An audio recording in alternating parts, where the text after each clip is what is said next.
One of the first reasons that people have left the church, and some of which have left the faith, is politics. Politics from the pulpit.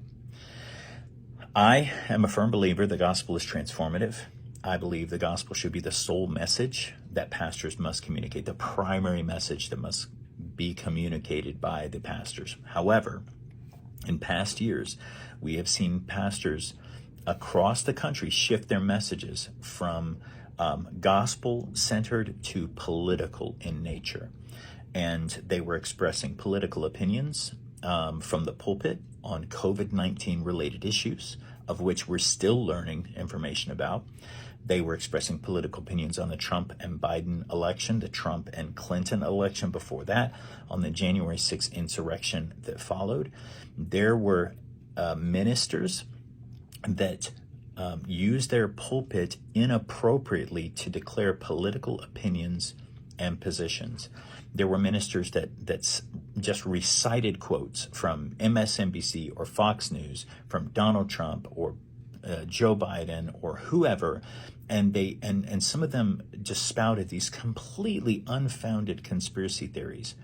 And so it was embarrassing to be associated with some of these ministers. It's embarrassing to be associated with a fellowship that refuses to rebuke ministers like that. And for a lot of people, they believe, look, if you want to be a political organization, you're going to be treated like one. But if you want to be apolitical, if you don't want to be treated like a political organization, if you don't want to be taxed, if you don't want to be regulated like that, then stay out of politics. Now, I, as a pastor, have a political opinion. I can vote. I can have a leaning towards a political party if I choose to. But coming from the pulpit, is that the best use of the pulpit? The pulpit is designed to share the gospel, what transforms people.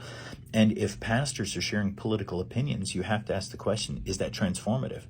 Like, what am I trying to communicate to these people? Is that going to change them to be more Christ-like? Is that what Jesus did? Did Jesus get embroiled in these political disagreements and conversations? Did he involve himself with the politics of Rome or the politics of Israel when he was on the earth?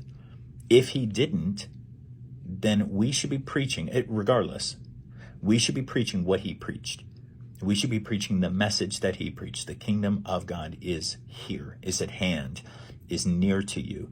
And we have to say what he said if we're going to be like he was.